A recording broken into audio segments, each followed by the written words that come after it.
Hey guys, welcome to the show. Sorry, I got caught by surprise here.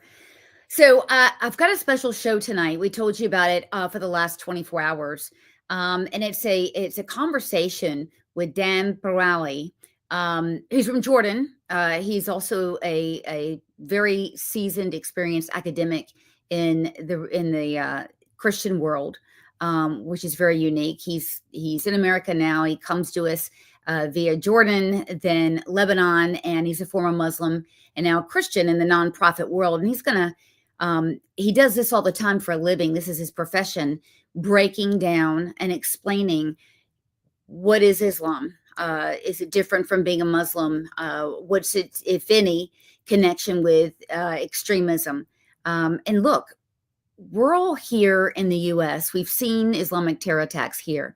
If you've been on X a lot, and I know that you have because that's where we're running the platform here tonight, you've seen increased conversations, particularly from Elon Musk, raising awareness over grooming gangs in the UK. You've heard in the UK that there is Sharia law practiced in certain segments. You know of the radicalism here in North Carolina, because I cover it all the time on campuses where there are demonstrations there that are deeply anti-Semitic, anti-American as well. We know about the Islamic terror attacks, of course, with 9/11, Boston Marathon, San Bernardino. So we've experienced it here. And so we find ourselves after the attack in New Orleans, where 19 were killed, 100 were injured, asking ourselves, why is foreign policy being brought to my doorstep again? And how do I grapple with it, right? There are so many things going on in America right now to understand, right? Whether it's the economy, foreign policy, whatever it is. So our goal tonight is to get you to kind of understand a little bit, a couple of things. First of all, what is the Islamic mindset? Is it different in the UK versus the US? And what's the deal, or is there any correlation between whether it's the UK Labour Party or in the United States, the Democrat Party? Why are these parties, or are they, carrying water for Islam? So without further ado, I'm going to bring Dan on and we're going to have this conversation. Also, I encourage you guys, ask questions. There's a lot of things that people have asked me ahead of time that if we don't cover, I want you to pipe in and I want you to ask these questions. Dan, welcome. Thank you. Thank you, Sloan, for having me. So I was listening to you on a space, and your background is very interesting. You're born in Jordan, born Muslim, and then you changed to Christianity. Moved to Lebanon. Moved to Lebanon, right? So you're in Jordan. Why did you move to Lebanon from Jordan? Well, when I converted to Christianity, I was only 18 years old at the time, and even though I don't claim that I was persecuted, that there was no danger. However, there was fear of persecution because I was loud about my conversion, and I had some debates with some Muslim figures. And the Jordanian police, the secret police, they interviewed me and they threatened me not because the Jordanian government is against Christianity or anything, just because they don't want to destabilize the country. So the government in Jordan, they don't really care that much. However, they have restrictions on evangelism. And of course, they are tolerant of radical Muslims sometimes. Because they don't want them to intervene with politics. So they prefer to keep them in mosques, and they do whatever they want. So no evangelism, all right, no evangelism. So I felt like there is fear of persecution, and I decided to leave Jordan, and I moved to Lebanon, and for the next 15 years, I lived there. So for those of you that don't know, Lebanon does have a Christian community. They used to have, of course, more of one in the 1960s, less of one now. And so they do allow that. And you talked about studying in Lebanon and wanting to ask questions, right, in your studies. And I think I remember hearing that you were you were a Christian, but you still, because you were surrounded with a culture, um, would go out there, burn your fair share of Israeli flags at protests, things that you do, right, in Islam. So, I want to back up. Is there anything that triggered the change in you before all that to become a Christian? Well, basically, there are a lot of things that can change somebody's mind about faith. However, I can say from my position in life now that it was all about the sense of justification. So every human being is trying to feel justified. We have this sense of guilt. We want to be accepted and loved. And Islam, just like the rest of religions, at least this is what I believe, is a performance based religion. You have to do something in order to please Allah so that you can get rewarded and avoid punishment.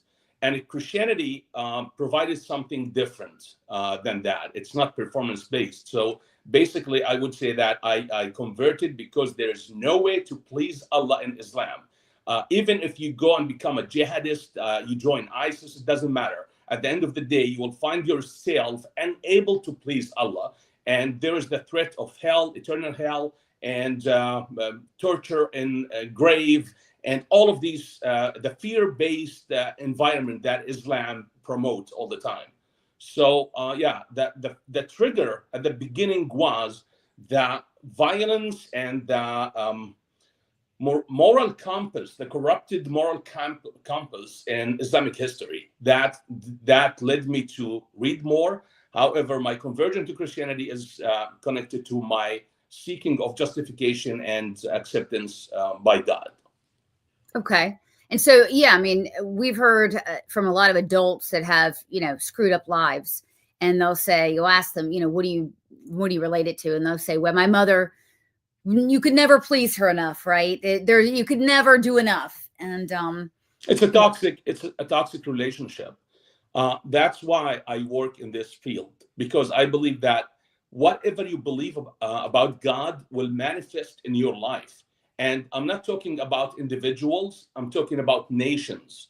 If a nation has this perception of God as a dictator, as someone who hates, someone who kills, who orders killing, that God is the supreme spiritual authority.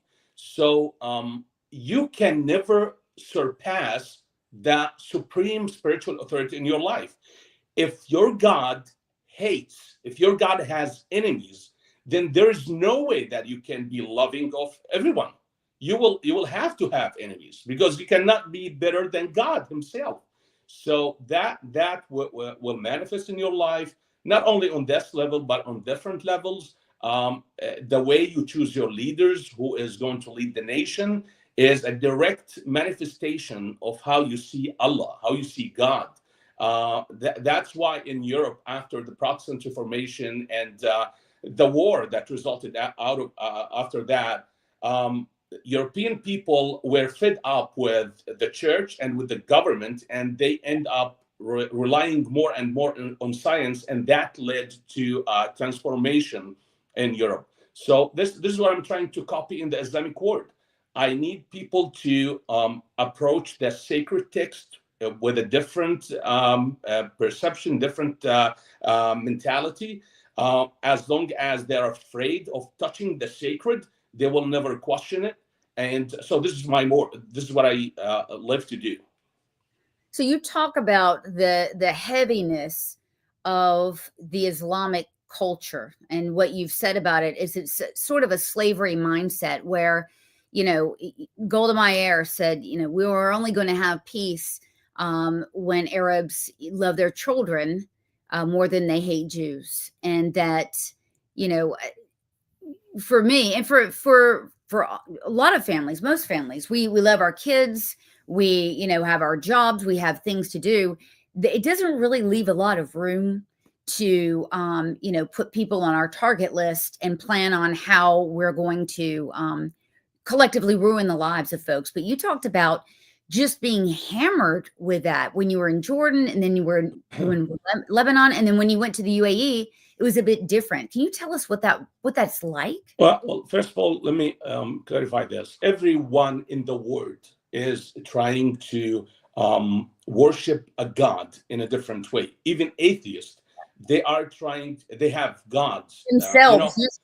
In the Old Testament, you remember when God asked Abraham to sacrifice Isaac, right? Yeah. And his son is named Isaac. Yeah. Yeah. Atheists would say, oh, what a barbaric God. Well, the same people who don't like that, they sacrifice their families on the altar of work, money, social status. They just by neglecting their families, they are sacrificing them. So everyone is worshiping a god. Everyone is trying to save themselves. That's why in every culture they are waiting for the savior to come back. In Judaism, in Islam, in Christianity, everyone is waiting for the savior, right? So the problem is when your expectation of this savior and salvation is attached to hatred and violence. You know what I mean? It's like if it's only about praying and fasting, I don't care. Do whatever you want. Yeah. But when there's what is the most important part? Like, how do you guarantee that Allah and Islam will welcome you with open arms? It's to become a martyr. That is like the shortest way to go to paradise, to go to Jannah. So that's the problem. So back to your question. Yeah, Islam has infiltrated every aspect of the culture. It's like even when you go to the toilet, there are rules in Islam, and it's not like, for example, in Judaism, in the Talmud or Torah. We've got a lot of laws. We've got a lot of laws because it has this negative connotation. It's if you step into the toilet with your left leg, Satan will be there, and he will try to, manipulate you. So you have to step with your left leg, not your right leg. So believe it or not, when I used to be a devout Muslim, I would enter the toilet, and then I remember, it was my right leg. So I go out and I come back again with my left leg. So yeah. But so as you're speaking, we've got 613 laws, and so Orthodox Jews are very ritualistic, right? And I know what you're saying, that yours are based a little bit differently. I don't claim to follow that, and for those of you listening who are Christian, it's interesting, but and I was thinking about what you said, because if you stripped from predominantly Muslim nations, if you stripped that sort of the culture of what you say is that hate, that darker stuff, we would have a lot in common. You and I probably do, because the culture of Israel, the culture of Arab nations, I can go right in to most Lebanese, Druze. We know where each other come from. I don't mind the rituals. It's just an indicator of how it's spread into the fabric of society. It's everywhere. You're saying the society here in America, the UK, or is it sort of? Well, people, as a result of postmodernism and more of the progressive ideas, they don't want to look at Muslims as one entity. Muslims are different in their traditions. Well, yes and no.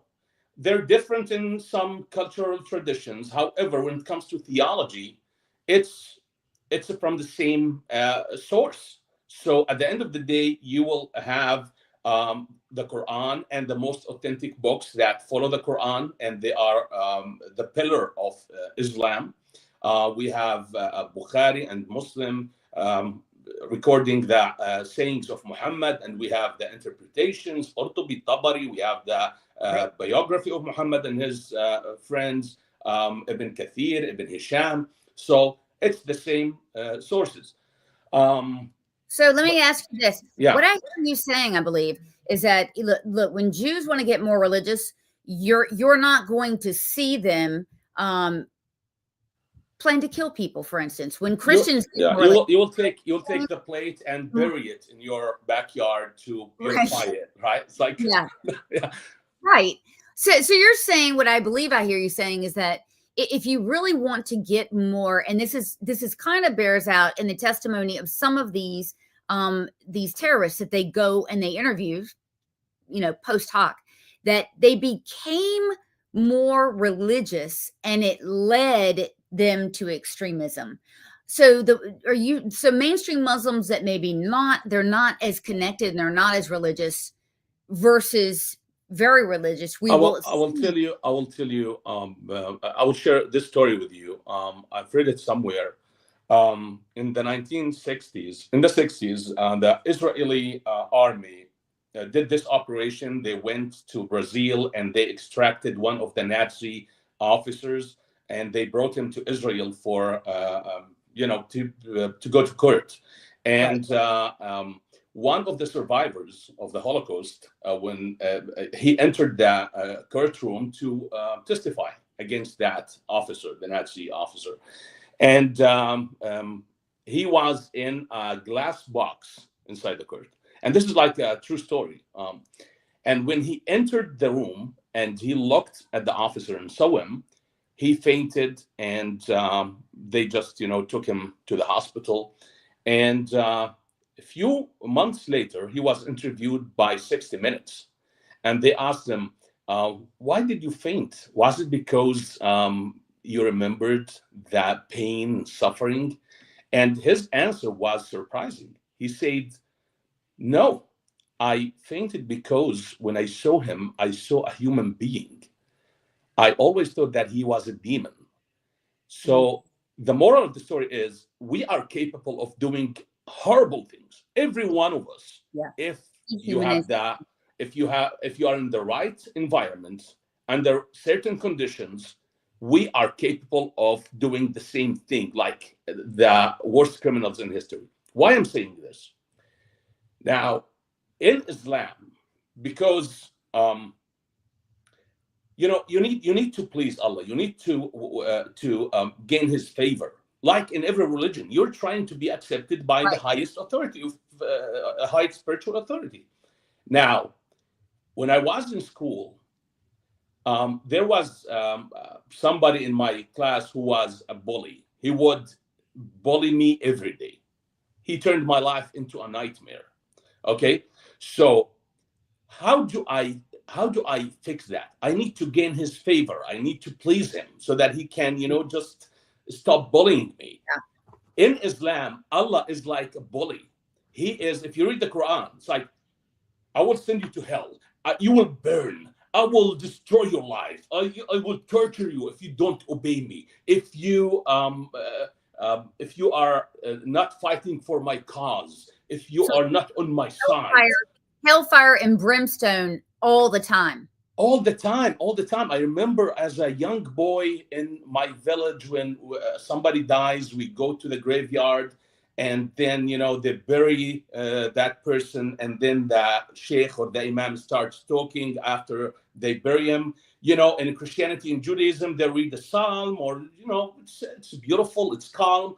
In Islam, the imam would be like, "He is being asked now," and something called a shuja' al-aqra, it's a snake, a huge snake, is coming to be with him until the day of judgment, and the grave is going to be very tight. It's going to squeeze his bones, and when you leave, the dead will be able to know that. He will be watching you leaving, and he will be crying and screaming, "No, don't leave me!" And it's all in the Islamic resources. They are not making this up. So Ryan has a good question around, pardon me, does every religion have punishment of hell? oh yeah, absolutely. Oh yeah, absolutely. And I can say that it's not I will say it's not a central feature of Judaism doesn't. Judaism doesn't have the Old Testament never mentioned hell, except our probably hell. Our hell war is on, mother-in-laws. Our hell is mother-in-laws. and I'm no, in the Old Testament it wasn't mentioned, but that is for theological reasons. because there was no heaven or hell during the Old Testament. From my perspective as Yes. a Christian, everyone was under the wrath of God at that point. And in New Testament, when Jesus talked about hell, he was referring to a valley in Jerusalem. It's the valley of Yuhim, where they used to burn garbage and dead animals. So, and the sacrifice, like, when they go to the temple, they sacrifice an animal, then they go and burn it in Wadi Yuhim. So Jesus was given a figurative reference to hell. But anyway, that is not the point. The point is, when Muhammad said, hell took 100,000 years until it became red, 100,000 years until it became blue and became black, and the detailed description of punishment and torture in hell. And Muhammad, on the night of Isra and Mi'raj, he talked about hell, what he has seen in hell. It's so ridiculous. Everything comes from the mythological stories in the Roman Empire or in the Persian Empire. But anyway, still, this is not. I'm sorry, go on. So, I mean, look, if you read, let's just say the Bible, it's wall to wall murder. We understand that. But when I read, let's just say Deuteronomy and Exodus, there's some hardcore stuff in it. I think the difference is that, Judaism for sure, Christianity as well, we do not take now the literal translation of what the scripture says, because if we did, we would be in jail. I mean, it says in there, and I don't want to be graphic. I mean, and I think it's in Deuteronomy. I'm not an expert, of course, but something along the lines of, if you see a man being unfaithful, you're to take. It is. It's different. It's different places in the Bible. What God has asked Samuel to do after Saul disobeyed God. A lot of things. However, Jews and Christians, they are not trying to beautify the Bible. They don't try to manipulate the text in order to make it look like something different. They say, okay, it's here, but it's not. There's a difference between descriptive and inscriptive. It's like, is that the correct word? It's not an instruction manual. It's like, so descriptive, it means that it's there. But I'm not ordered to go and kill anybody. I'm not going, even if, let's say, it is an order, a direct order to go and kill everybody. I'm not going to abide by that. I don't care. That's why in the academic circles in the 19th century, Christians and Jews during the Haskalah, they just opened their sacred text and they said, okay, this is just tradition, the product of human legacy. We're going to read it in its context, the historical and cultural context. We don't care about if God said it or not. Go to the German school of high criticism when they tried to prove if Jesus was a real person or not. We are still discussing that until today. Some Christian scholars, they don't believe that Jesus even ever existed. They don't care, right? They don't care. And they go to church. Nobody's trying to kill them. Nobody is trying to call them infidel, kafir, all of that thing. So now that's what I want Muslims to do. Right. So now we're getting into it. I mean, because you want to talk about serious disagreements. You're never going to have rabbis agreeing with one another. You're just not. And what I hear you saying is that I mean, of course, we know that it's okay. And by the way, it's okay for women not to do what. Now, you're not going to go into a synagogue and be able to sit on the same side as the males. That's never going to happen, right? But that's out of respect. That's something different. But you're never going to be judged for that. And what I hear you saying, and everyone that I know that is a former Muslim, is that it's just, if you're going to follow the letter of the law, it is the letter of the law, and it's written, and it's pretty violent. For instance, if you find a Jew hiding behind a tree or something like that, you will kill them. It says that, and actually says that on the website of the of one of the mosques that's right down the street from me. It actually says that on the website.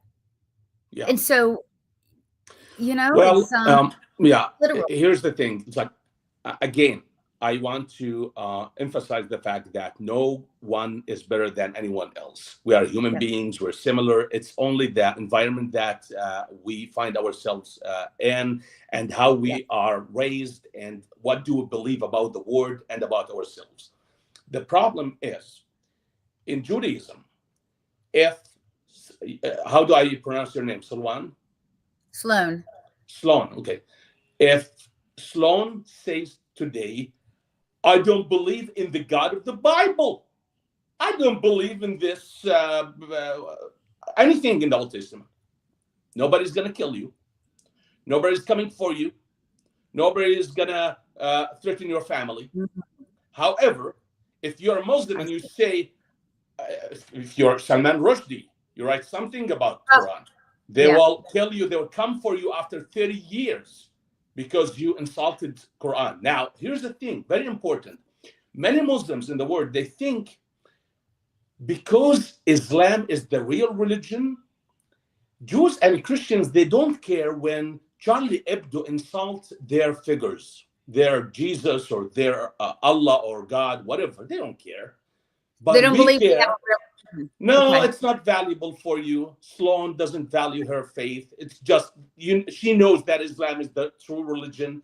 And that's why Muslims kill if somebody insults their deen, their religion. That is not true.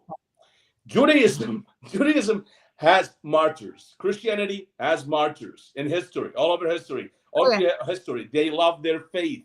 They love their traditions. They are so attached to their history, but they are mature enough not to care. Who cares? You want to Yeah. insult Jesus? Why do I care? I'm not going to defend or try to protect Allah.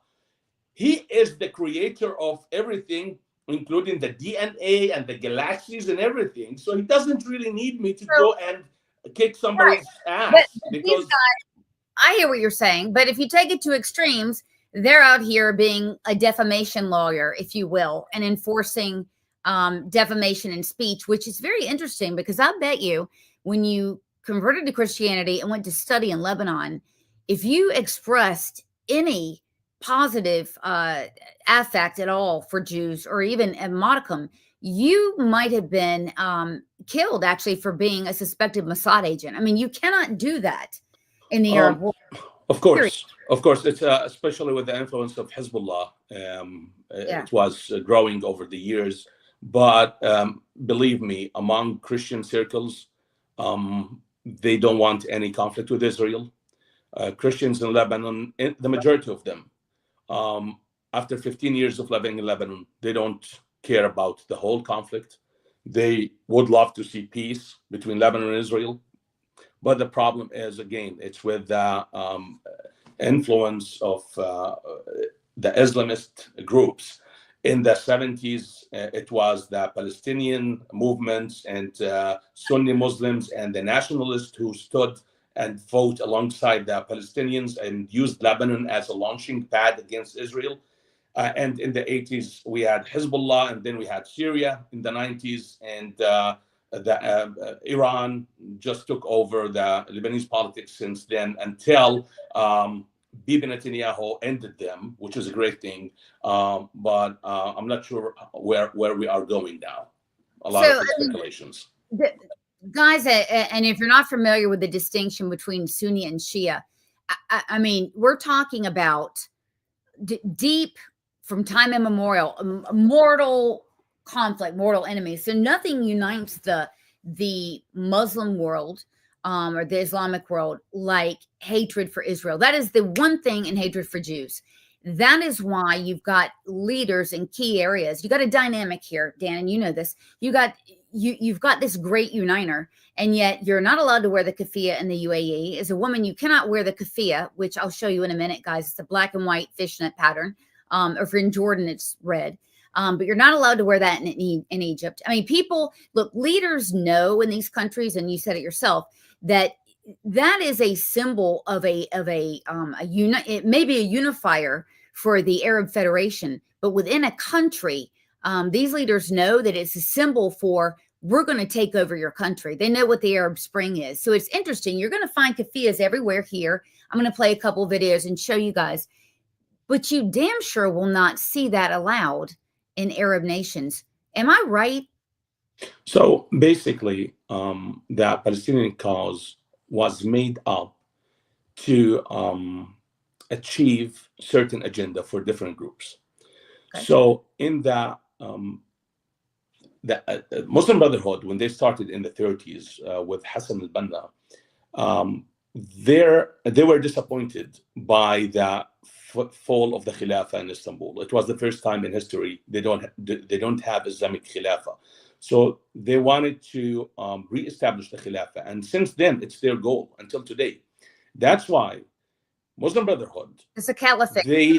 they wage war not only against Israel, but against anybody who is not an Islamist like them leading a country. No, I'm talking about the region now. They waged war against Lebanon in the 60s, in the 70s. They destroyed the country until today. They waged war against Hizb al-Ba'ath party in Syria and Hafiz al-Assad in the 70s. And Hafiz al-Assad retaliated in 1982. Yeah. Now, they have been successful somehow in these countries, except in Israel. They were not successful. That's why Israel comes on the top of their list. I always refer to this Mahmoud al-Zahar, one of the leadership of Hamas. He said it on video. It's on YouTube. He said, "We don't care about Palestine. Palestine is so small. It's like a toothpick. Our project is much bigger." What does that mean? What does that mean? Our project is much bigger. I tell you what, it's the Khilafah, the whole thing. Globalize the intifada. When you hear globalize the intifada, you're going to hear it on college campuses. Dan, you know this. You're going to hear it in cities. When you have little skinny white girls talking about globalize the intifada, they're the megaphone for the Muslim Brotherhood. That is what they are. Now, the UAE today, I thought this was amazing.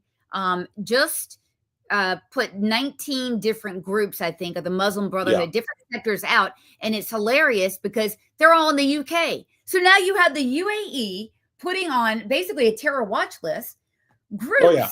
This is what the foreign minister of United Arab Emirates said a few years back. He said one day Europe will be exporting terrorists to the Middle East, and it's happening today.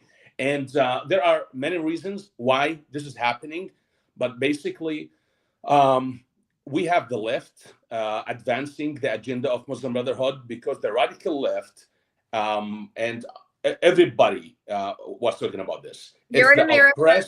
The oppressed and the oppressor mentality. So they are brainwashing the minds of young students at elite colleges and all across Europe and the United States, especially in humanities. If you look at statistics, University of Columbia, you have the pro Hamas or pro Palestine among the students in humanities is 10 times the number of students who are supporting Hamas in sciences. Why is that? Because there is some indoctrination taking place in the humanities fields, that's for sure.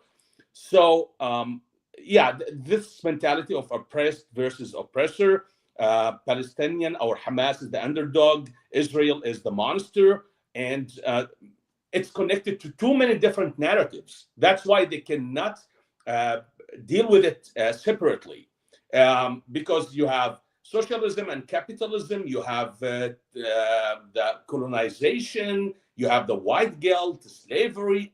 They bring everything together in one basket. This was done early by leaders in China. Actually, it's called the Four Olds. So it's extinguishing old cultures, old religion, old belief, and family ties, actually. And so that's what CRT does in DEI. And so we're seeing that. But when you're playing that out and you're supporting any extremist movement, I don't care if it's the KKK, I don't care who it is, very dangerous. And we have the Democrats over here carrying the water. This isn't political. This is a material fact that other Democrats will. Absolutely. My question to all the students on campuses is this. Is the weak capable of making damage just as the strong? Can they hurt you? Can they damage you? I'm talking about individuals now. If there is someone who is perceived as a weak person, can they hurt you in ways that you cannot even imagine? Yes, of course they can. Yeah, So when you try to protect yourself, you will be seen because you're trying to that's fight back. Let's look at it this way.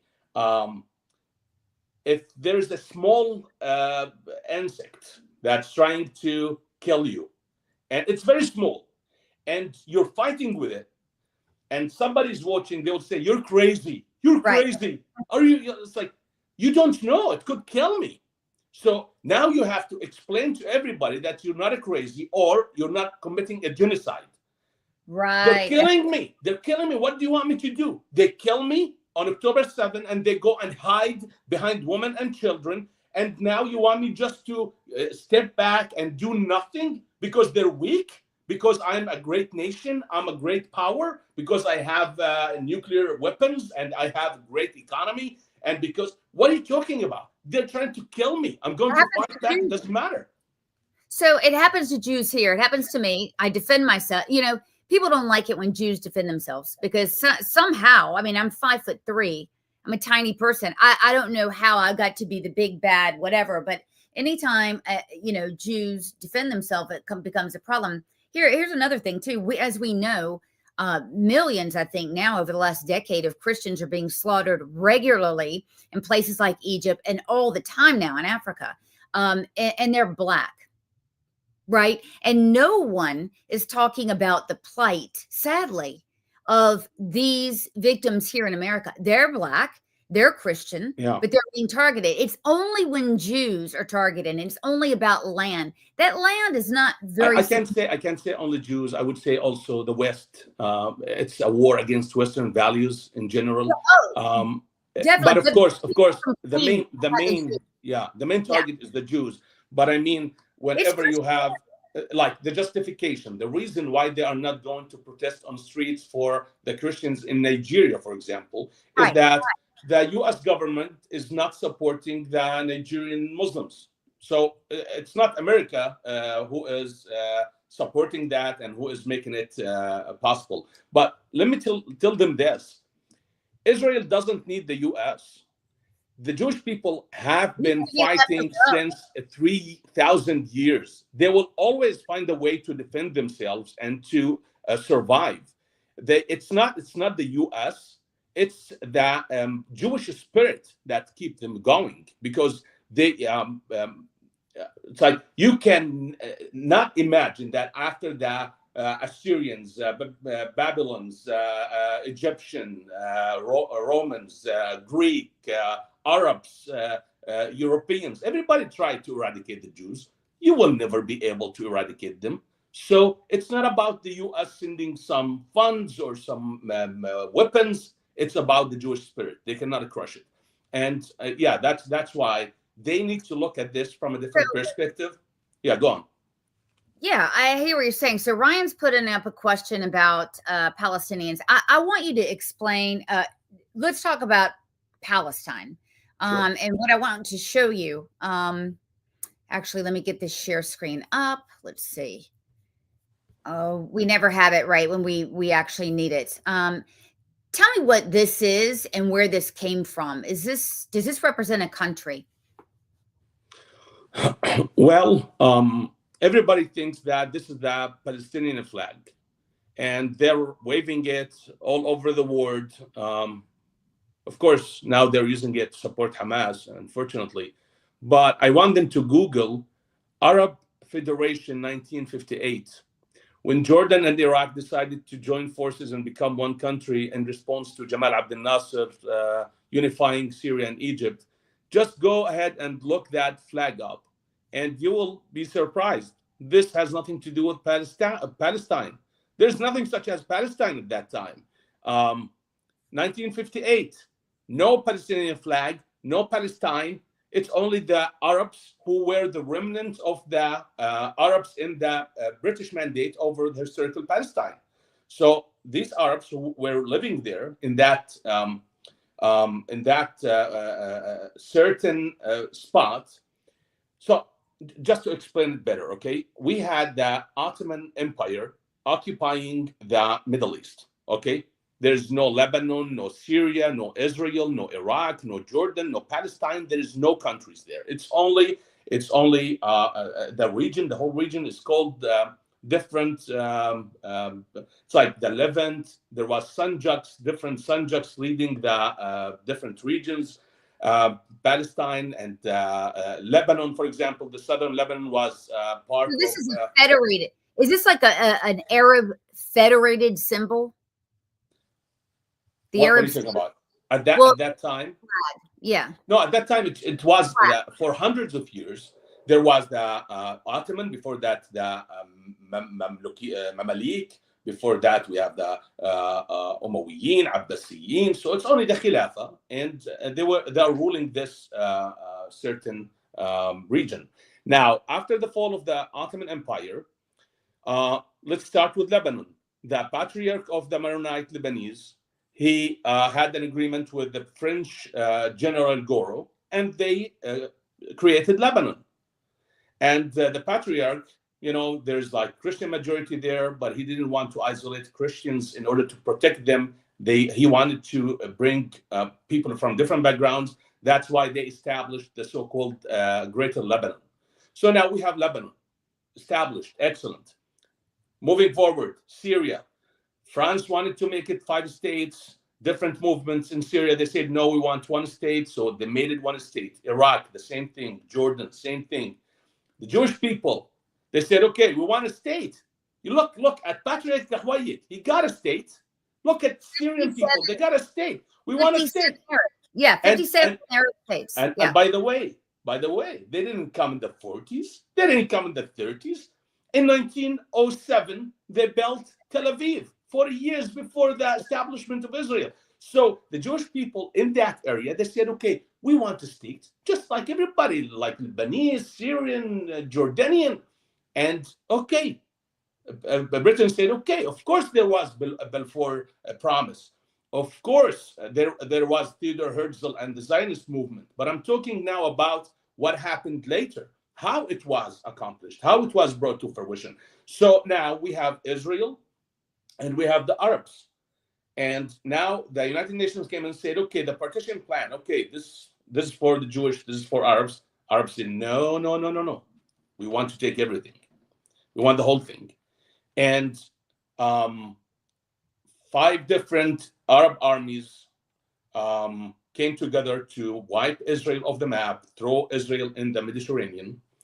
And they asked the Arab population in the Arab region, in the Arab part of Israel, of the historical Palestine, they said, okay, go out and we'll go in, kill them, and you can't come back. And of course, the Nakba happened.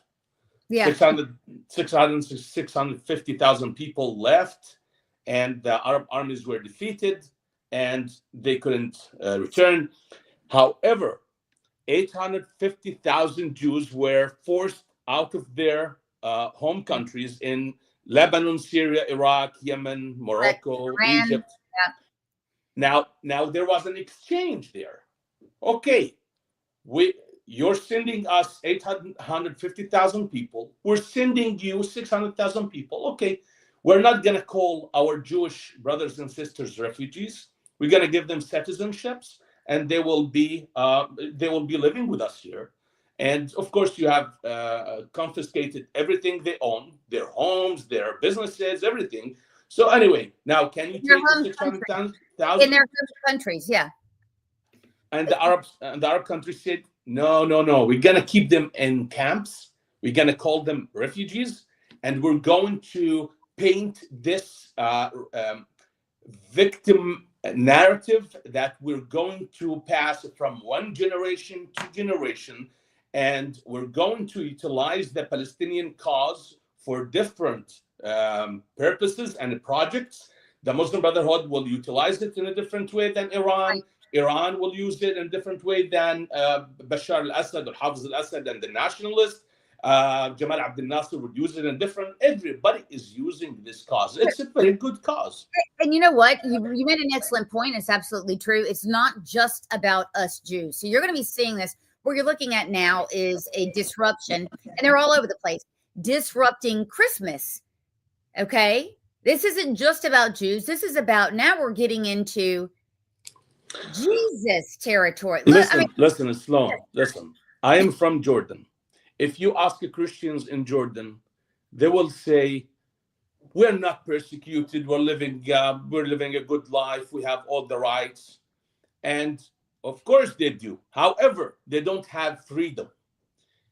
2 months ago, the city of Al Fais in Jordan, they had this statue of Jesus placed in the roundabout of the city. The Muslim neighbors, they sent them a message. They said, okay, you have 2 hours to remove it. Even though it's a Christian city. Okay, you have 2 hours to remove it. And they had to remove it and took it to the graveyard of the town. 2 years ago, the Christians in Jordan, they tried to place a verse from the book of Isaiah just to congratulate the country for its Independence Day. But they used the verse from the Bible. And the city took it down, and it was a big controversy at the time. So Abraham Lincoln once said, people who compromise their freedom for their security don't deserve both. That's how Christians are living in the Middle East. They are compromising their freedom for the sake of their security. I am not a radical. I'm not saying, this is not lies. This is truth. Can I hand a copy of the Bible to someone on the street of Egypt, Jordan, Syria, Iraq, Saudi Arabia? Of course, they're now going different directions in Saudi Arabia. But I'm just trying to draw this picture for you. So why I'm saying this, if Muslims become a majority, they will not tolerate anything other than Islam. Right. Of course, they are tolerating the Christmas tree. But why? Because let's be honest, it's not, and it doesn't have any religious symbol. This originated from the Vikings, and Christians are using it. Santa Claus is nice. We can enjoy that, but it's a symbol of going after Christianity as well, because as you said, they don't think that people, no one, according to you, and I believe this, I've heard it from others, no one worships their faith the way that you do in Islam. And so therefore, ergo, it's not really relevant anyway. And if you're at a a market, Christian market, then you can be disrupted. What they're doing is disrupting Western values. It's not a religion against a religion per se. It's civilization versus the destruction of civilization. So I'll give you an example too, that goes well with what you said. There's this show for Larry David. It's called Curb Your Enthusiasm. Yes. I don't know if people know it. Okay, so there's in season 7, I believe, there's this episode about Palestinian chicken, or Al Abbas chicken. So the story is, there's a Palestinian restaurant, and Larry David is a Jew, and he's going to have dinner there or lunch because he loves their chicken. And his friend Funkhauser is coming with him. And Funkhauser, at the time, he's getting religious, and he dedicated his life to Judaism, and he had a yarmulke. Okay, so Larry David, when he saw the yarmulke, and he said to Funkhauser, "You cannot get in with that." So he tried to grab it and take it off his head. And it was a funny scene, and I laughed. Every single Muslim who watched that laughs. Every single Jew probably will laugh. Not everybody, but anyway. Now, I want you to imagine another show in the Arab world where a similar thing is happening. The reaction would be so severe that probably they will kill the actor. Now, what I'm trying to do, am I trying to attack Islam? Do I hate Islam and Muslims? My mother is still a Muslim until today, okay? Yeah. I don't hate Muslims. I don't believe that the majority of Muslims understand what Islam is about. They, Okay. but if they decide to start being religious and serve Allah, Right. they are going to be a danger.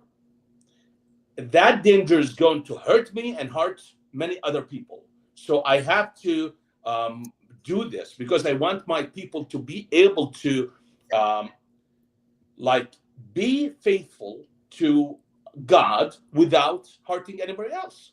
So let's Without, let's get to that. And by the way, often the first victims of Islam are Muslims. That is oh yeah, the absolutely. and I'm going to show you today the bodies of two hostages. This is a man, 53 years old, 19 kids, by the way, God love him. And this is one of his sons, who is also a father. Their bodies were returned. They were also kidnapped, tortured, and slaughtered by Hamas. But Dan, who is speaking out in the Muslim community against Hamas?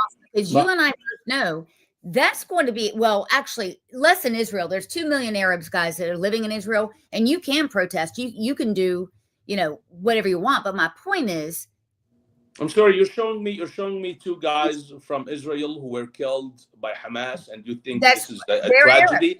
This is nothing. Why don't Yep, you show me that 20,000 civilians who were killed in Gaza, and that was they were killed by Hamas? Israel correct. has nothing to do with that. That's Israel right. is trying to avoid any civilian casualties at all costs. They try. They really try. There's no other army in the world send brochures and pamphlets and hundreds of thousand phone calls, and Hamas is they still take the hostages and hide them between civilians, and they hide between civilians, and it's crazy. So, But but and but there's no. Here's the thing that really makes me angry. There are no advocates in the strict Muslim world. Of course, there's reformers like you and others, but there's no real voice that's saying, "Hey, we are being killed by this." Our aid, by the way, there's a woman that was in Gaza. She ran an aid organization. The name escapes me, but she stood up to Hamas and said, "You are not going to take this aid." And by the way, her car was full of bullet holes. Now, I have never heard any of the pro-Palestinian crowd one time. This is a very, very big operation for aid. They haven't said anything. It's still nonstop drilling of Israel, essentially yeah, sure. have a Do you, right. do you know the grooming gangs in Britain and the We're going to whole? talk about that. And I'm going to, Before we talk about it, I just want to imagine that Hamas and the jihadist groups have been grooming the Palestinian people for their own pleasure, because they want to abuse them, and that's how they are abusing the Palestinian people and the millions of Arabs around the Arab world. They have been groomed into, submitting to this evil agenda. Listen, if today we have peace between Israel and the Palestinians, how is Iran going to do anything? How Iran is going to infiltrate the Arab world for their interest? How is the Muslim Brotherhood going to survive? The Muslim Brotherhood is surviving because of the occupation. You're taking their bloodline, like lifeline. You're cutting it off. Look at when October 7th happened. It happened directly following the announcement of normalization between the UAE and Israel. And then out of nowhere, I'm sure it was planned, October 7th happened. And again, and so if Israel was weak and gave in for all the pressure after October 7th, it would have been a great triumph for the Muslim Brotherhood and the jihadist groups. Right. But thank God that Israel did not cave in. Israel didn't say no, I will. Israel just insisted on ending these groups who have been killing the Palestinian people.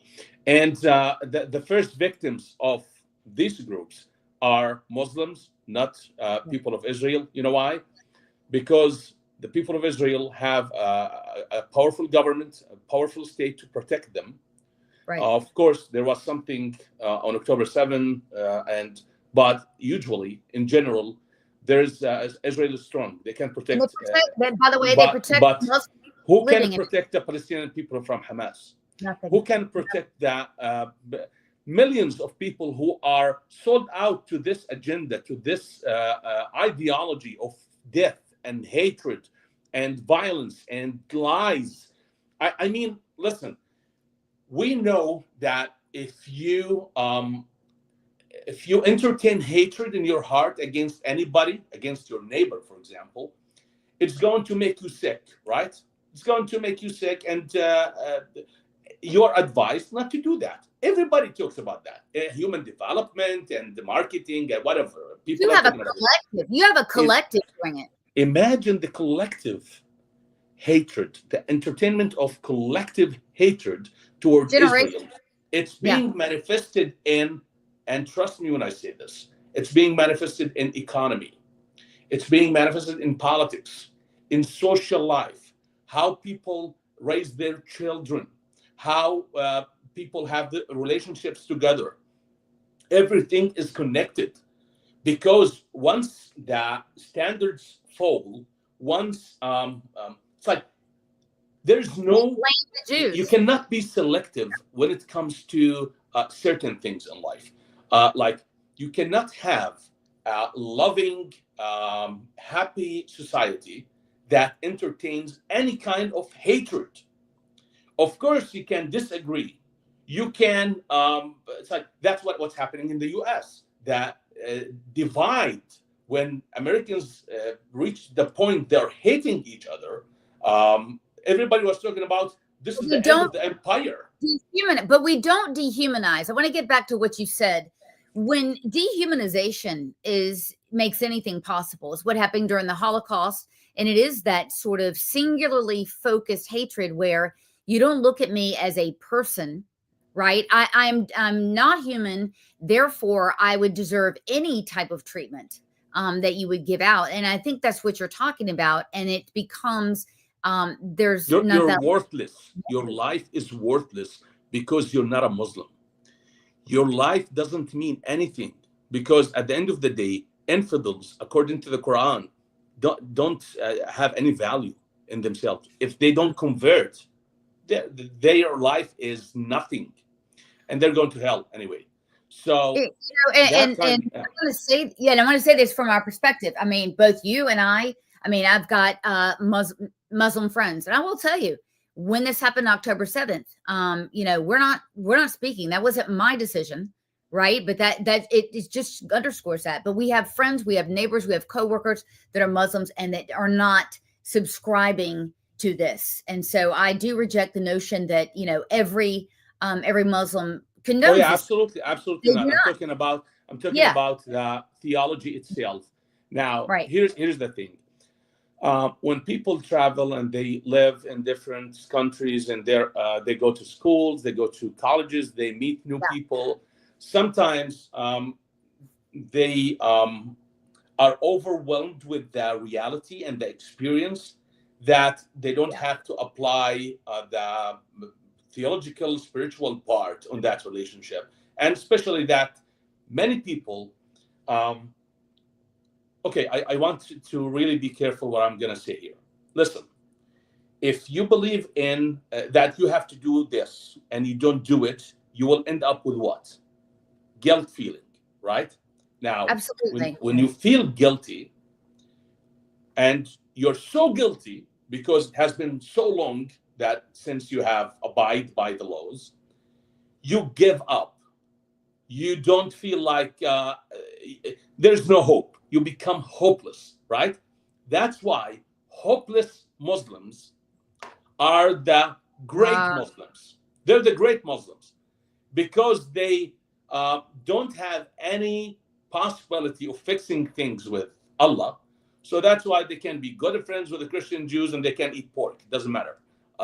However, if you have the sense of righteousness, you're being righteous because you are kind of accepted because you have been not good. What does good mean? You have been obeying the Islamic rules, the Sharia law. Then at that time, you're dangerous. so I want to point this out. I mean, really quickly, and I want to move on and show you a couple things.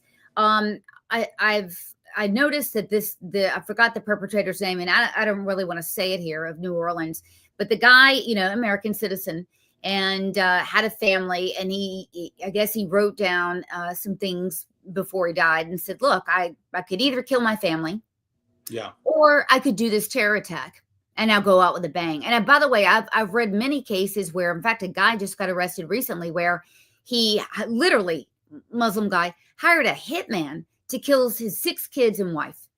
And I've heard of that a couple of times where the father of a family can get, like you said, damn it, my family, they're not as observant as I want them to be, etc. And I want to make them pay. Is that something that you see in the Muslim world? Well, I want to take you back to Jamestown massacre in the 70s. You have a religious cult leader. He's responsible for the death of almost 1,000 people. They took their own lives willingly because they're sick of this life and they want to go and be with God, right? So we know the roots behind what happened in that massacre. Now, in Islam, the image of this life is painted in a way that you shouldn't be happy, you shouldn't enjoy life, you should be sad and angry and mad all the time, and everything is about the later life. It's about heaven. So this devaluation of this life makes people tend to embrace radicalization very easily, because this life doesn't mean anything. This life is worthless. Death is imminent. It's all about death. So that's why I believe it's much easier when you indoctrinate people, when you raise them up to believe that life is worthless. That's why there's no innovation in the Islamic world unless you break that. Look at the United Arab Emirates. It's a great, right? Great example of innovation. It's the story of the nation. They have changed the narrative. They have said, okay, we are not an Islamic nation trying to take Islam to everywhere and rule the world. We are a desert nation that going to build one of the greatest economy in the world. We're going to innovate. We're going to create. So they changed the narrative of the nation. That's why today we have a successful, prosperous country in the United Arab Emirates. Something I'm so proud to say, yes, United Arab Emirates are Arabs and I'm an Arab. That's great. I want to see more United Arab Emirates. But what happened? They changed that story. The education system, the curriculums, the speeches at mosques, at different circles, they have changed that. We are not going to tolerate Islamism or radical Islam at all. We're going to adapt this version of Islam. It's different. Now, that's a different argument. Can we reform Islam? Is Islam reformable? Or can you take it out of public spaces? And I think that's a good idea. Look, give people the freedom to do that. But to your point, I mean, you don't have time to study the cutting edge technology and things like that if it's all indoctrination. And by the way, we see that here as well. So look, we're kind of moving to the close, but I wanted to show you 2 different things. While we're talking about grooming gangs, the frustration for, I think, a lot of people in the UK and certainly here is the double standards. So when back in, I think the 90s, when you had, let's just keep it to the UK, you had priests and religious school directors abusing children, right? It wasn't all of them, but it was some of them. And what they did with the Anglican perpetrators, they would go into these communities, go into these schools, and they would ask children, listen, Johnny, I want you to keep an eye out. I want you to tell us who of your classmates may have had this interaction, etc. There has been, for the last 20 years in the UK, this is my understanding, they're looking at, I think, out of the 20 towns or the 20 regions in the UK, 14 of them have repeated grooming or rape scandals by Pakistani Muslims who are either immigrated there, legitimately became refugees. I don't know.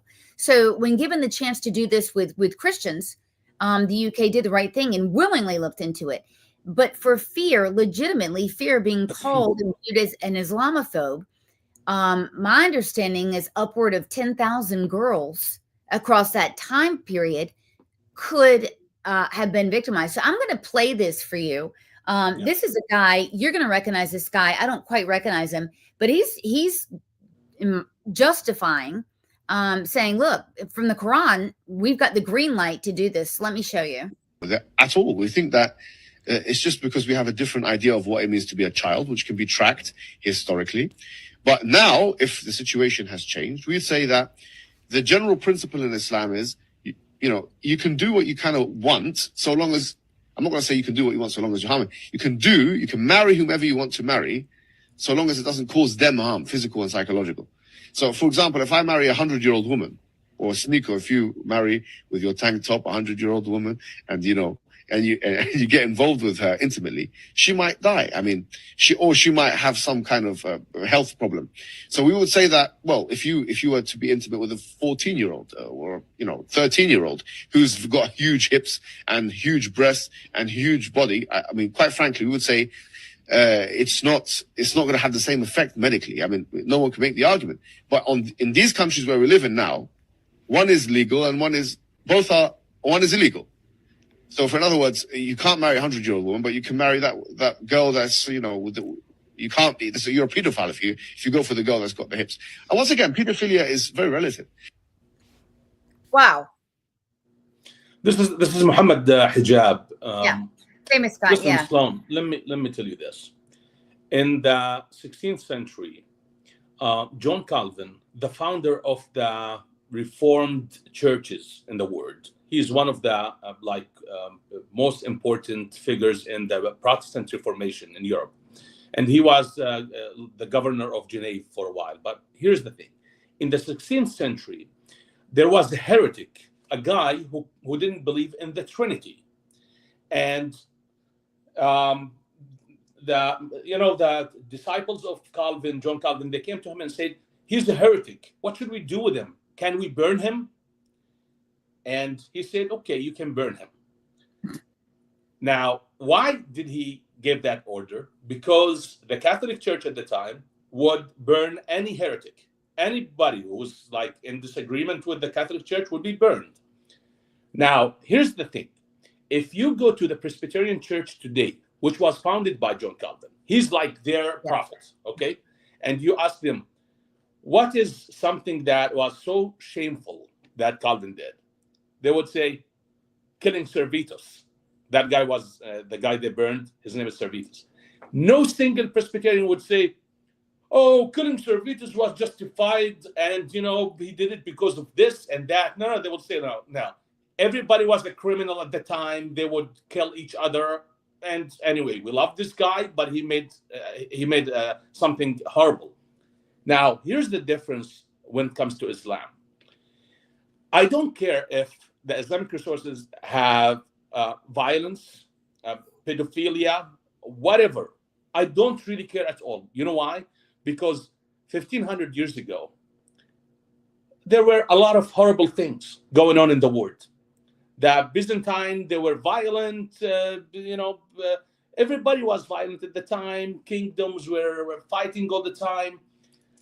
The problem is when a group of people is trying to take that and make it justified and beautiful. That's the problem with what Muhammad Hijab is trying to do. Why he is doing this? Because this is the only way. Muhammad, for them, is like the supreme spiritual figure in Islam, and he did it. And Islam, in their mind, is perfect for any time and any place. It doesn't evolve. You cannot just take the good things from Islam. No. You have to apply everything. So if Muhammad got married to a 9-year-old girl when he was 57 years old, if Muhammad prohibited adoption so that he can marry his daughter-in-law, according to the Quran, Surah Al-Ahzab, If Muhammad did anything, it's okay. Then the word is wrong. It's not Muhammad. You are wrong. The European laws is wrong. So it's only the laws that why we cannot marry 9 years old. Are they capable of having sex? If she has that big body, she's fat, then yeah, why not? But the law prohibits us. And that mentality it's insanity. They don't care about like what is marriage? It's a union between two people that they bring their word together. It's not only physical relationship. It's not according to Sheldon and Big Bang Theory, coitus. It's not that. It's more than that. So anyway, my problem is justification. I don't care. It's there. I want Muslims to reach a point where when they can say, you know what? These people who lived 1,500 years ago, they were stupid. Most of the time, they were stupid. And they did all of the horrible things. I'm not talking about the Prophet. I'm talking about the Islamic stories everywhere. It's like, they did they killed, for example, Abu Ubaidah, the friend of Muhammad, he beheaded his father because his father was not a Muslim. He beheaded him. So, am I going to do the same? Am I going to behead my father if he's an infidel? Or should I say, well, it was a barbaric time. I don't care for it. Right. I mean, look, Americans have our sins and our barbaric time, and we've evolved. I mean, we're the only country on earth that went to war with itself in order to reform. That's how serious we are about it. And look, I just want to speak to this Ryan guy. And you know what? I think he's a good faith guy. He put this up. He says the treatment of hostages does not align with the faith. Okay. And I can abide by that. But I want to show you this. This is from today, actually. This is brand new. I guess this is an imam in Michigan. Lose against the Zionists in the battlefield? It's impossible to lose. Because there's one of two scenarios, one of two outcomes. Either you kill him and you send him to hell. You prevailed. Or he kills you and he sends you to Jannah. What other option is there? What other option is there? How can you lose? It's a win-win situation. And this, brothers and sisters, is really soothing and comforting when we see all of the difficulties unfolding before our eyes these days. The greatest loser today is Netanyahu. The greatest loser today is the Biden administration that stands with genocide, is those Arab puppets, those Arab governments that not only are they indifferent, not only do they neglect, no, but they conspire with the Zionists in killing Muslims. And I'm sad because my house was destroyed. You lost something, but what you gained is 1,000,000 times greater. So be thankful to Allah subhanahu wa ta'ala. Okay, and I put this up there because they're not hiding. So these are, you know, I mean, Christians do it, Jews do it. They record their sermons every Sunday, make them available. And this is an organization that puts these out. And so, I want Muslims to realize that promising sex in heaven is so insulting to our humanity. Okay, and it is the worst kind of spirituality when you are promised sex in heaven. And this guy and millions of people like him, they believe, according to Islamic teachings, that Muslims on the Judgment Day, God will bring a Jew and he will take the good credits of that Jew and put it on the Muslim in the Muslim account, and he will take the bad credit of the Muslim and put it on the Jew, so that Jews and Christians can go to hell and Muslims can go to heaven. They really believe that. It's not just like when sometimes you're not sure. No, they believe it. They embrace that teaching as something so certain. So anyway, I didn't know that my people, I didn't know that my people play such a central role in a in Islam, Muslim. Oh yeah. Yeah. And the Quran was a cheap copy of the Old Testament. It's like it's all that horrible stories. Like in the Bible, in the Old Testament, we have Haman in Iraq, and Muhammad placed Haman in Egypt with Pharaoh, and he's talking about Samaritan even before Moses.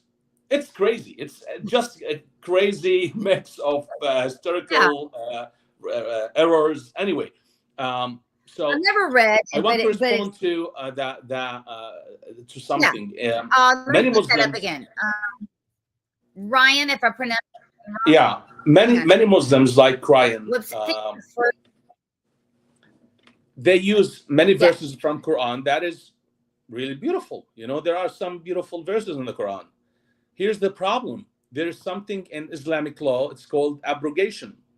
Abrogation means that a verse can cancel or override another verse. And Surah At-Tawbah, verse 29, kill all those who don't believe in Allah and His Prophet until they pay the jizya or the tax. That verse alone abrogated 147 good verse in the Quran. So any good verse that you find in the Quran has been canceled, has been abrogated. So that's why, again, Muslims don't know that. Only that they call themselves scholars. I don't call them anything because they're stupid. They're not scholars. They know this, and they manipulate the public. They try to push their congregation or their people in a certain direction, inflaming hatred and violence in their. Of course, not everybody is violent, but there is violence inside, in the hearts. Right. It's like everybody is waiting for that day when we're going to kill Jews. It is so hard for us to believe because, you said something that, you were taught to never trust a Jew, even if they were nice to you. And the funny thing is, in our religion, we are taught to absolutely trust and give Arabs a benefit Muslim of the doubt. civilization was built on trust, and look at the New Testament. Yeah. Paul is saying that love believes everything, love trusts, and that was the foundation of the Western civilization. However, when Islam came, so European people are not better than Arabs, okay? They were barbaric back in the days. What happened is no religion came and made all the barbaric laws into a religion. But that's what happened with Arabs. They are tribal communities, and they had crazy, horrible traditions, and Islam came and made it a religion, made that traditions itself a religion. So anyway, and the Quran has shielded Muslims from trusting Christians or Jews or infidels, because Allah said Christians and Jews would never be pleased with you until you convert. Even though Jews never try to convert anybody. If I go to a synagogue today and if I tell the rabbi I want to convert, you know what his reaction would be? No, you don't really want to convert. So it's not for you. You know what I mean? It's like they don't care. They don't want to convert anybody. I have to work 1 year, 1 full year in order to convert to Judaism. You can convert. Yeah, you can convert to Islam in 2 seconds. Dan, you know what you have to do if you are a male when you convert. You literally have to get not a circumcision, but a symbolic prick of blood taken out of your. You know what? I know all about it. It's very difficult. It's impossible to convert to Judaism and Christianity, by the way. Yeah, I mean, it's a big deal. But look, you have to go through something called discipleship process. It depends on the church. Some churches, they really take you on a horrible journey for 2 years or a few months. It depends on the church. But this is not the point. The point is, we don't love Muslims except if they convert. That is not true. That is not true. The majority of the nonprofit organization in the US who started as Christian missions and who had proselytization as part of their mission, with the process of time, they stopped doing that, but they're still doing the good work without trying to proselytize anybody. Billions of dollars go to the Islamic world through secular, non-governmental organizations. So the West is To not trying to Jewish convert organizations. Muslims. Do you know, absolutely? Do you know how many Jewish NGOs give to Muslim Arabs? I mean, Sure, I know. not a Yeah, decent amount. I'm in Yeah. that sector. I know So that they tell don't me, care. Nobody cares. Actually, if they want to convert Muslims, why do they allow them to build mosques in the West? Why do they allow them more freedom than they have in their own countries? Why do they let them do da'wah or converting Christians on the streets they of let them Manhattan? stay here. Dan, you're never going to find in Jordan, I mean, you're never going to find two guys walking down the street holding hands. And yet, the funny thing is, I find that many of the leaders of these movements who happen to be Arab, a lot of them happen to be gay as well. And I think to myself, wow, okay, you came over here as a student to go to school, etc. You're allowed to live your truth, etc. You have a life here that's better, and yet you're facilitating the burning of American flags because Israel's committing genocide. Yeah, Dude, you know what? The Zionists are trying to corrupt the morals and ethics of Muslims through everything, through cultural invasion, and Christians are also doing the same. They love to spread pornography and homosexuality, and they just want to destroy the great Islamic ethics. While these ethics that they talk about, like hijab, for example, you know what hijab has caused? Hijab has identified woman as a sexual object all the time. She's the target of sexual predators who are trying to, do something to her. And and it turned men into monsters because they think that since I cannot control my sexual desire, she has to cover. To cover up. It's crazy. It's crazy what they think is ethical. It has nothing to do with ethics. So here's, I want to show you this. This is by a French artist. It's called Scenes from the Flood. And we have a man here, and 3 people are sinking: his father, his wife, and his son. And he is trying to save his father, ignoring his wife and his child.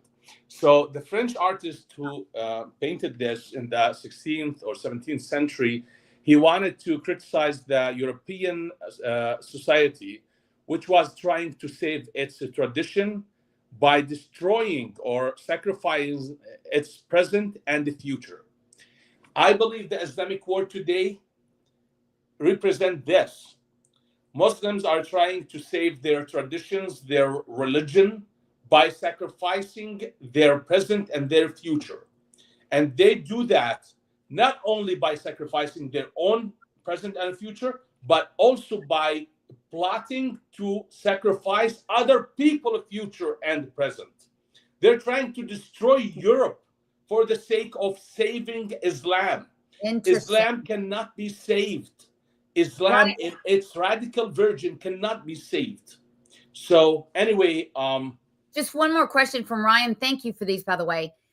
Yes. So when you're married as a Jewish woman, you'll see a lot of them wear wigs if they're from or Orthodox. And that nuns. Yeah, sure.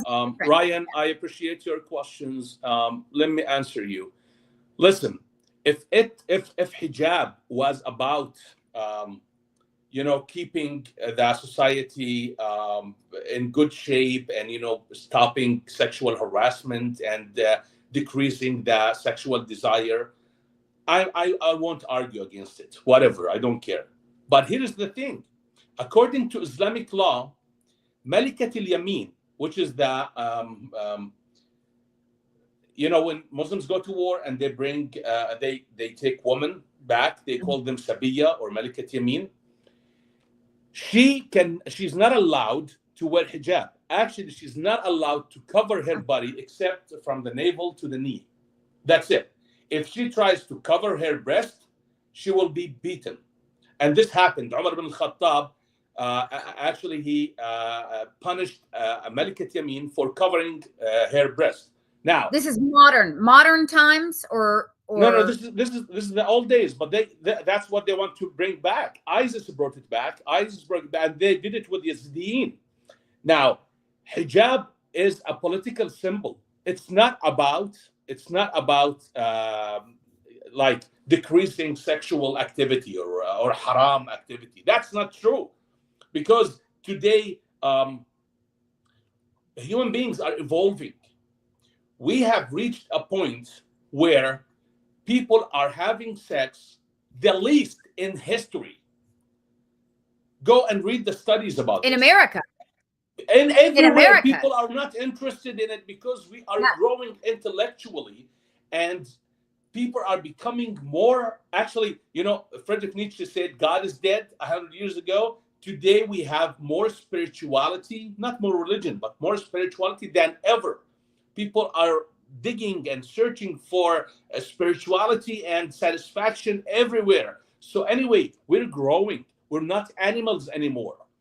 I can sit with somebody with a naked girl, and I can be faithful to my wife. I'm not going to play hero here, but I mean, some people are capable of doing that because we haven't grown. We're not animals. So anyway, the problem with hijab, it's political. It's political. And another thing, the praying in public and hijab are the same thing. Hijab is a political symbol.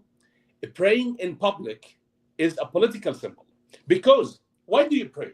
If you pray because you have this relationship with God, you do intimate things in your own room. You don't come in front of people and you do intimate things. But if it's a political symbol, you do it. You don't care about relationship with God. You're doing it to show dominance. That's why they pray on the streets. They close down streets. Though they have mosques, they love to do it outside to show dominance. Because if it's about intimacy with Allah, why do you have to do it in front of everybody? But of course, Muhammad knew what to do. 5 times a day you go to the mosque. You know what they do at the military stations around the world? They gather their soldiers 5 times a day. They bring them together 5 times a day so that they can remind them, they can equip them, they can keep them, the soldiers, ready for battle. That's what the 5 prayers is about. It's about keeping them all the time ready as soldiers to fight. That's the origin of the whole prayer thing. So I have a lot of things to talk about.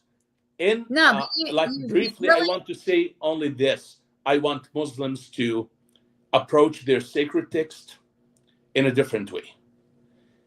I want them to break free from the culture of fear. I want them to be liberated. I want them to get rid of the slavery mentality. Slaves cannot think for themselves. Slaves are afraid of thinking because of punishment. Slaves operate out of reward, punishment, motivations. They're not motivated by anything else, only fear, only punishment or reward. So if we are to evolve, if we are just to become like the rest of the world, living normal lives, not conflicts after conflicts after conflicts, we need to deal with this problem of the sacred text and how we see God. Let me just end it this way. Look, we in this country, we're a nation of immigrants. I mean, you're one, I'm married to one. I mean, this is what we're based on. And yet, we're seeing what's happening in the UK, where they've got immigrants who are bringing what you just talked about all night long, bringing that into a civilization, and it doesn't mix. In fact, in the UK, I talked to a lot of folks. I was there for a couple of weeks this summer, and they said what was happening is they would bring in 500, usually males for whatever reason, into communities of 1,500, so small communities, and they're bringing with them things that are incompatible with civilization. So my question is, in the United States, do you think that we need to bring in primarily immigrants that are willing to civilize with us, or ones that will bring in their own culture, which may not be compatible? Here's what I believe. I believe that the immigration or the Homeland Security should form a committee, and that committee can come up with some kind of test that anybody wants to migrate to the West, that or to the U.S. in this particular example, that should go through that test. It's like we have one. No, it's a different kind of test. But we're not vetting. Dan, we're not vetting based on answer, and it examines the values of the individual who wants to migrate to the U.S. The values, and how do you do that? You don't only ask direct questions. No, you do it through. And by the way, that would be anybody, not only Muslims, but Indians, Israelis. Anybody who doesn't respect and value the Christians, Judeo-Christian principles on which the Western civilization was built, then they don't have place in this nation. But you need experts in different cultures who can really bring it out of people. You need to, of course, I'm not going to share the strategies that I have been working on for that, but it's not disrespectful. It's just revealing. Like, I can know what you think about women. I can know what you think about people who don't believe what you believe. Like, it's like, look at me. 2 billion Muslims around the world would consider me infidel, attacking Islam, right? However, I have Muslim friends. I really do. Because I don't hate them. I love them. I love my Muslim friends. I love my Muslim mother. I can relate more to my Muslim friends more than I relate to Americans, because I am an Arab who lived in that culture. I feel comfortable more around them than more around anybody else. But so it's not about if we don't agree on theology, we shouldn't be killing each other. You shouldn't be threatening me because I don't believe in your imaginary God. I call it imaginary. You don't call it imaginary. That's your problem. I don't care. You call my God imaginary. Stephen, what's his name? Richard Dawkins called both of our gods imaginary. Who cares? Right? So we need to reach that point where the West is aware. It's a wake-up call today. That's the thing, is that I don't think we have one side that is aware and thinking that you can just appease it. I don't know how. Look what Biden has done. He's allowed 19 terrorists to go back to Jordan. Oman took them in.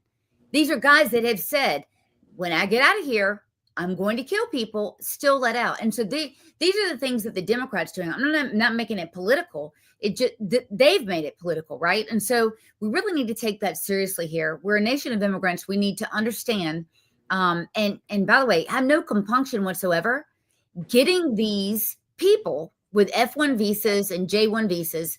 It is a privilege to be in this country if they're coming in. Absolutely. Yeah. Give me your tired. The words that written on the Statue of Liberty. Give me your poor, your tired people who want liberation, who want freedom. Listen, there are many people around the world who long for the American freedom, the liberty of this nation. This nation is the greatest nation in history. Nothing is like the U.S. And it is a privilege to come to this country. It is a privilege to be free. So people who long for that freedom should be given that chance if they really do. But people who hate that liberty, who hate the values that brought these freedom and liberties, they shouldn't come here. I believe that the U.S. government has been focusing on different things when it comes to examining people who are to come here. Of course, I'm not talking about the Biden administration in the last 4 years when they just opened the borders and let everybody in. I'm Yeah. talking about, no, it's different. If you go to the U.S. Embassy to apply for a visa, there's the question: have you ever been part of Al Qaeda? They're not gonna say yes. That's not how you do it. So, Right. I mean, of course yeah, they, there of needs to course be they have their back channels and all of it- that, but it's still there needs to be it, vetting. we need Yeah. analysts who can go through social media, who can, like, if somebody applies for a visa, they dig every single word they have written, they have said, because you find indication there. You will find indications if these people believe in these values. They respect diversity. They are not going to hurt anyone if they are in a perfect environment to carry on what they believe. What are they going to do? Right. That's Yeah. I that's think, the I mean, test. It's like you need yeah. to provide them with that environment to see how they are going to act if, for example, someone insults their faith. Quran insults the beliefs of Christians and Jews all the way, all the time. It's okay. If you insult Islam, you're an infidel, you should die. No, I'm going to treat you the same way Islam is treating me. I don't care. But if you try to Right. kill me, you shouldn't be in any Western country. That's No, that's how we should deal with I this. hear what yeah, and there needs to be a screening for that. And so, last off, we're running out of time. Tell us about your organization and what you do. Well, thank you so much for bringing this up. I founded an organization called the Project X, X as EX, because sometimes people think that I am imitating Elon Musk X. No, it's something different. And I started before even Twitter becomes X. Anyway, X refers to X as informer, and to Exodus, to exit. And actually, there's you can go to my Twitter and you can find more about it. But the I'm going to idea try to get the is handle up here. there's one. I don't think it's in the handle. There's a different page. But anyway, I'm going to share more about it once the website is ready. But Project X is about challenging the one-sided narrative in religions, politics, social life. It's like we're going to try to critically approach all of these things. Like, okay, you believe, for example, Muslims believe that Christians worship three gods. I'm going to examine that. The Quran says it. If Christians don't worship three gods, then the Quran is not correct. I'm going to say it. You know what I mean? They believe that Jews worship the son of God, Uzair. You're a Jew, Sloan. Do you worship Uzair as the son of God? No, Have you heard of Uzair? that's fake news. Okay. Have you ever heard of that name? No. Okay. In the Quran, it says that Jews are infidels because they worship Uzair. Who the hell is Uzair? Nobody knows.